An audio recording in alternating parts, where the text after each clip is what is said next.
Ich bin Josef und ich habe mich gefragt, was passiert wäre, wenn ich niemals im Leben Schluss gemacht hätte mit der allerersten Person, mit der ich jemals zusammen war.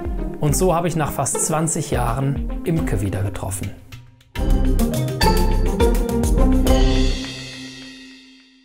Wir stehen jetzt 200 Meter entfernt von ihrem Haus. Sie weiß, dass wir kommen. Was glaubst du, wie sie reagieren wird? Ich kann es null einschätzen. Sie hat mit Medien nichts zu tun. Deswegen weiß ich noch gar nicht, wie sie sich verhält, auch wenn Kameras dabei sind. Ich habe keine Ahnung, ob sie so interessiert daran ist, den alternativen Lebensweg sich anzugucken wie ich, weil ich es ja super spannend finde, zu gucken, wo würde ich jetzt sein, wenn ich diese Beziehung nie beendet hätte, wenn ich hier geblieben wäre, mehr oder weniger auch auf dem Dorf.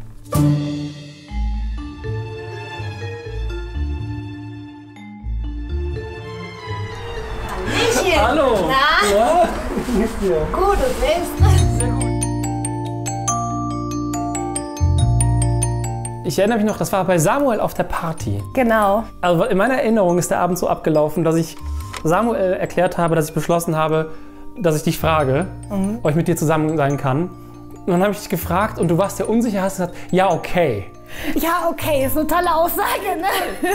Und dann waren wir zusammen und das war ja, glaube ich, ein Samstag. Und dann haben wir am Sonntag kurz telefoniert und dann kam ich am Montag in die Schule und Annika hat mir gesagt, dass du nicht mit mir zusammen sein willst. Boah, ich habe nämlich auch die ganze Zeit überlegt, wie war das denn, warum es dann eigentlich gar nicht weitergegangen ist, ne? Es waren ja auch im Grunde Händchenhaltbeziehungen. Das war ja noch bevor irgendwas hätte passieren können. Haben wir uns nicht geküsst?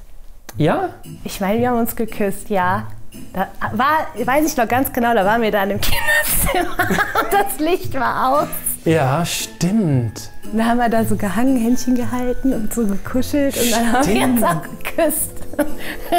Ja, guck mal, wie jung waren wir da? Das versuche ich auch gerade die ganze Zeit rauszufinden. Da waren wir 13, 14? Es muss jünger gewesen sein. 12? Es muss so 12 gewesen sein, ja. Ja. Es war, glaube ich, die 6. Klasse, weil in der 8. bin ich ja erst zu dem Casting gegangen, weil daran erinnere ich mich ganz deutlich. Ja, das war ja alles davor gewesen. Und da war ich gerade 14.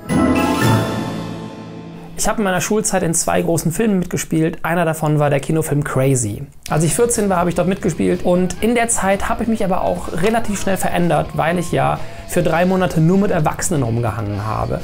Und Imke hat das auch ziemlich deutlich in Erinnerung gehabt. Da habe ich auch letztens noch mal drüber nachgedacht, ne? Und danach hat sie ja schon so einen ganz kleinen Höhenflug. Aber es waren halt so Entwicklungsschübe, ne? Du warst halt, hast ja eine ganz andere Zeit oder eine sehr interessante Zeit dann damit auch gehabt, ne? Und hast dich ja wahrscheinlich auch in der kurzen Zeit, weil jetzt auch, wie lange war das, wo du da... 3 Monate. Ja, hast dich anders entwickelt als wie wir halt, ne? Weil wir waren ganz normal weiterhin in unserer Klasse, in unserem, ja, normalen Terrain und du halt ganz woanders, ne? Ja.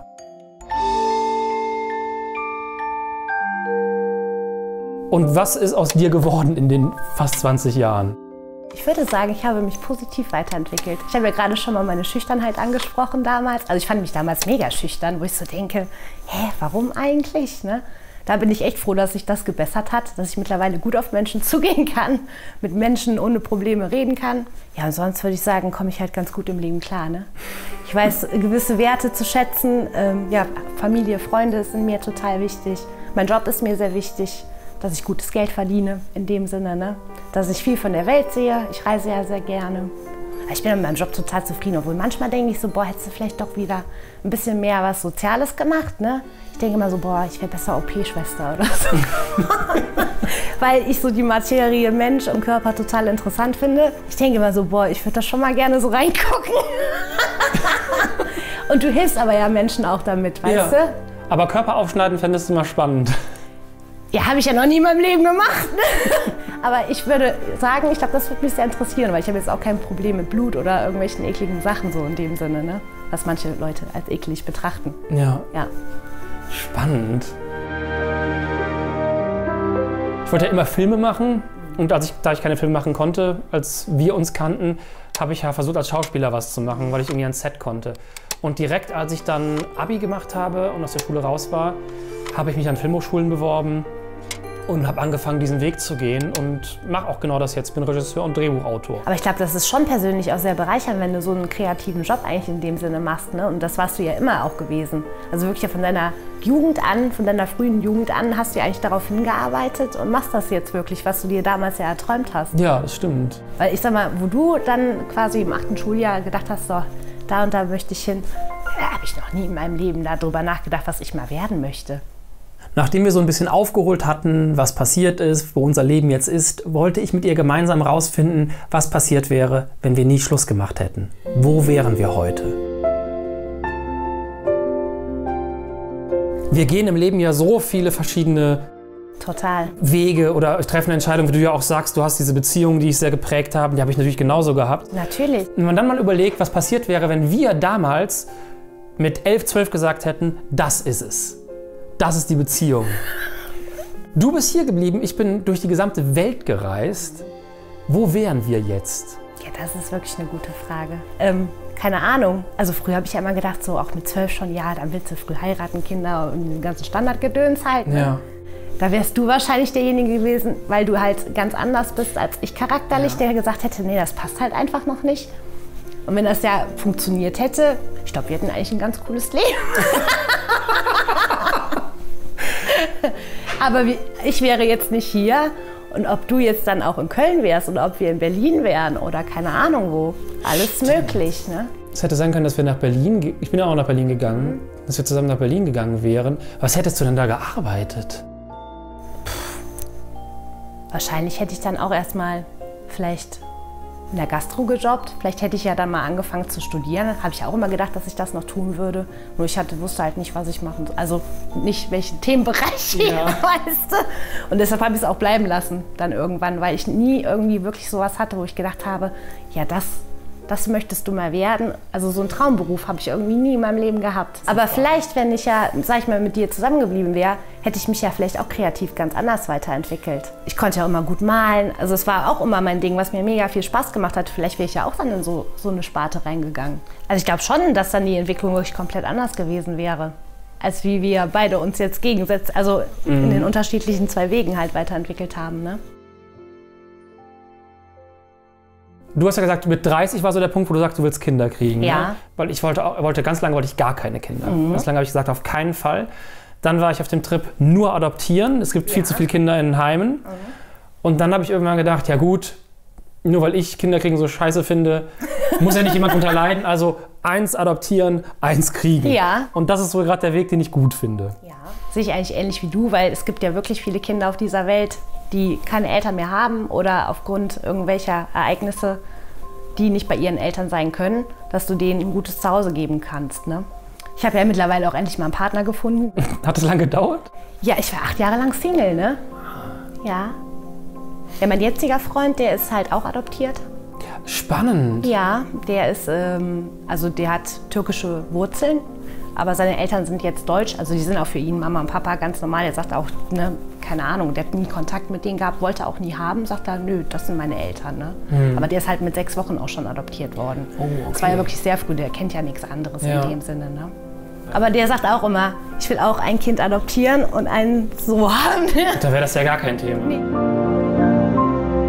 Was ich gerade viel spannender finde, wir haben eben die ganze Zeit davon gesprochen, dass, also ich glaube, du bist sehr kompromissbereit und wärst auch sehr kompromissbereit gewesen. Aber wie wäre das denn bei dir gewesen? Sebastian fragte mitten im Interview, ob ich auch so kompromissbereit gewesen wäre, wie Imke es war. Hätte ich die Kunst für die Liebe geopfert? Ja, aber wenn du ja so irgendwie dann so einen kleinen Einschnitt in deinem Leben hattest in diesem kreativen Bereich, dir hat das alles mega gut gefallen und du weißt eigentlich ganz genau so für dich persönlich, genau das möchte ich machen. Und ich hätte dich vor diese Situation gestellt, entweder oder, hättest du auch was anderes ausprobiert und du wärst totunglücklich. Boah, das ist dann die Frage, ne? Also ich kann schlecht lange unglücklich sein. Das sollte man auch nicht. Die Frage ist halt, wenn du mich wirklich so krass vor die Wahl gestellt hättest und ich hätte mich entschieden, dann da zu bleiben und wäre nach 3 Monaten total unglücklich gewesen, dann wäre das irgendwann auseinandergegangen. Klar, das würde ich nicht aushalten. Und du ja genauso, wenn wir in Berlin wären, du würdest merken, das ist es gar nicht. Oder hätte man dann vielleicht gemeinsam gesagt, starten wir nochmal woanders, probieren es woanders eventuell. An diesem Punkt sieht es so aus, als hätten wir heute ein Kind adoptiert oder bekommen, würden in Köln sein und einer von uns würde arbeiten. Aber wer wäre zu Hause geblieben und hätte auf das Kind aufgepasst? Ich. Okay, weil ich würde es auch machen. Mir wäre das tatsächlich... Ja, mal so ein Jahr nicht arbeiten ist auch mal okay, ganz du bleibst schön. zu Hause, alles klar. Am Ende blieben noch 2 Fragen. Die erste, wie war es denn jetzt, den anderen wiederzusehen nach so langer Zeit? Obwohl, ich muss sagen, ich sehe dich jetzt positiver als früher. Nee, wirklich. Ja, weil, wie gesagt, also früher kamst du mir echt schon mal sehr abgehoben und arrogant vor, wo ich so dachte, wer ist der jetzt eigentlich noch? Weil, wo die Schulzeit so anfing, warst du ja auch ganz normal so mit bei uns. Und dann bist du halt mal so abgehoben und dann also du warst befremdlich für mich persönlich. Und wenn du jetzt mir hier gegenüber sitzt, halt ein erwachsener Mann, stehst mit beiden Beinen im Leben, total sympathisch. Also ich finde, du hast eine sehr positive Veränderung hinter dir. Okay, ist auf jeden Fall auch gut. Ja. Genau, du bist auf jeden Fall, wie du ja schon gesagt hast, nicht mehr so schüchtern. Das war das Hauptproblem, man wusste nicht, was du denkst. Ja. Man wusste es einfach gar nicht. Deswegen warst du irritierend.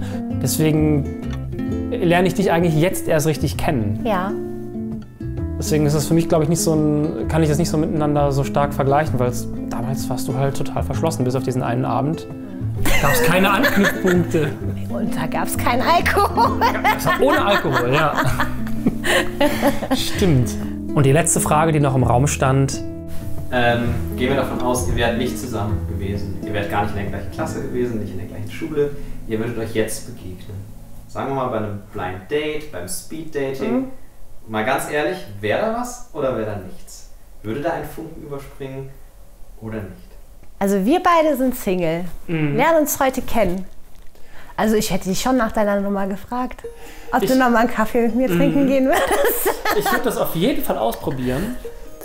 Das Einzige, was mich glaube ich, stören würde, ist, dass du rauchst. Ja, verstehe ich auch. Das ist immer so, das passt ja dann auch wieder nicht.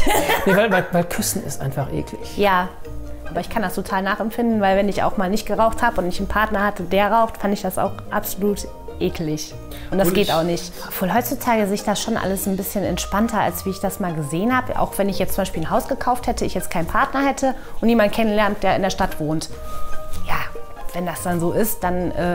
Und ich bin jetzt von der Stadt eben auch nicht abgeneigt. Wie gesagt, ich liebe Köln. Ja. Ne? Und dann würde ich auch sagen, so, komm, ich vermiete das hier und dann ziehen wir erst mal dahin. Mal gucken, irgendwann kommt man dann vielleicht zurück. Je nach der Phase, in der man sich gerade befindet. Okay, gut, also Sebastian, es wäre alles kein Problem. Traumpaar!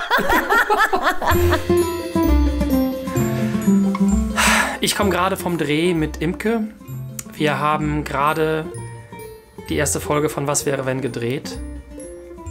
Ich fand es so toll, sie zu treffen. Es war so anders, als ich erwartet habe. Ich wusste nicht genau, was passiert. Ich war super nervös vorher. Aber sie war so eine entspannte, coole, spannende Person. Im Nachhinein ist es gerade ganz komisch, weil wir werden jetzt ja wahrscheinlich keine Freundschaft aufbauen oder uns ständig sehen. Aber es fühlt sich total komisch an, weil ich sie heute erst richtig kennengelernt habe und heute erst sie für mich so als Mensch so klar geworden ist. Das ist so seltsam, dass man dann da reingeht, diesen krassen emotionalen Austausch hat und wieder rausgeht und sich wahrscheinlich schon wieder für Jahre nicht sieht. Ich meine, das muss natürlich nicht so sein. Es gibt keinen großen Aufhänger, sich jetzt zu treffen, außer dass man sich von früher kennt. Und ich weiß nicht, ob ihr das kennt mit Leuten, die ihr von früher kennt. Aber wenn das der einzige Grund ist, dann sieht man sich natürlich nicht ständig.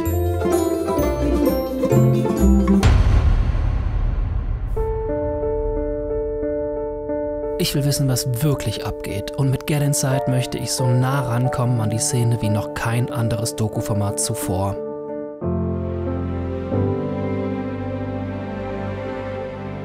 Das war die Pilotfolge von Was wäre wenn. Ich habe mir noch weitere Gedankenexperimente aufgebaut, die ich gerne prüfen würde, falls euch dieses Format gefällt. Wie immer freue ich mich über euren Support auf Patreon. Schaut da bitte auf jeden Fall mal vorbei, weil diese Formate sind nur dank Patreon möglich. Bis bald.